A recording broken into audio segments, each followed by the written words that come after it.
Literally આ glass મારા face જેટલો છે. Hello guys, welcome to my mini vlogs. અને ઓમુ મસ્ત મજાનો ટીવી બી જોતો હતો અને સાથે સાથે ભાઈ ડ્રોઈંગ બી કરતા હતા. અને પછી ઓમનો ડાન્સ ક્લાસનો ટાઈમ થઈ ગયો એટલે અમે લોકો રેડી થઈ ગયા. પછી રેડી થઈને હું ગઈ હતી, ઓમને ડાન્સ ક્લાસ મૂકીને આવી ગઈ. અને આજે ઘર એટલું ખાલી હતું કારણ કે અમારા સાસુમાં હતા નહીં, પણ બહુ ટેન્શન લેવાની જરૂર હતી. હમણાં 2 કલાકમાં તો પાછા આવી જશે. This is my nails. મેં મસ્ત મજાની આજે નેલ પેન્ટ કરી હતી અને સખત ગરમી હતી એટલે તો પહેલાં તો સૌ પ્રથમ મેં એસી ચાલુ કર્યું અને શાંતિથી 5 મિનિટ નીચે ઊભી રહી ગઈ. એટલો મસ્ત ઠંડો પવન ખાધો ને મેં તો.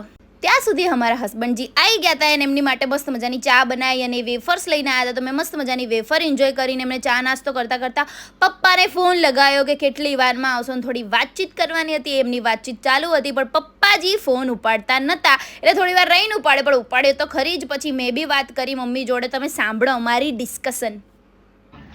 હલો, રાંધવાનું હોય તમારું?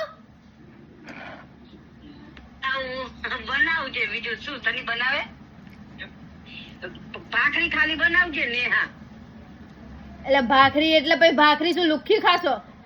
ચાલ ભાખરી અમાર ચાલે.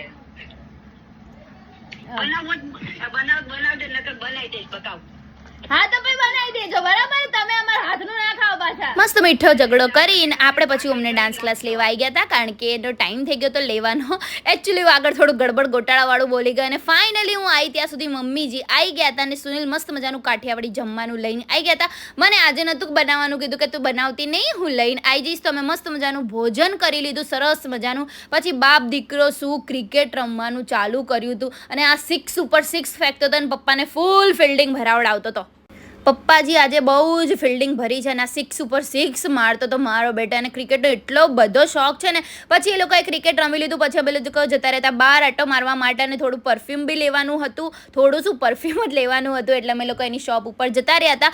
અને અમે આજે સોડા પીવાના હતા એટલે સોડા પીધી. લિટરલી આ ગ્લાસ એટલો મોટો ગ્લાસ આવે છે ને, શું જબરજસ્ત સોડા બનાવે છે. મેં તમને આગળના વિડીયોમાં બી કીધું હતું. અને આ કોને કોને આ ફ્રૂટની ખબર છે? ફ્રૂટ નહીં, આને બીજું આ ઉનાળામાં બહુ જ વેચાય ને એને કહેવાય છે તાલ પડી. અને અમે લોકો સરસ મજાનું અહીંયા ટીવી જોતા એન્જોય કરતા હતા. મસ્ત મજાનું એસી ચાલુ હતું ને આપણે મમ્મીજીના શું કહેવાય શોલ્ડર ઉપર માથું રાખીને સૂતા હતા. ચલો મળીએ આગળના મિની વ્લોગમાં. લાઇક, શેર અને સબસ્ક્રાઈબ કરવાનું ના ભૂલતા.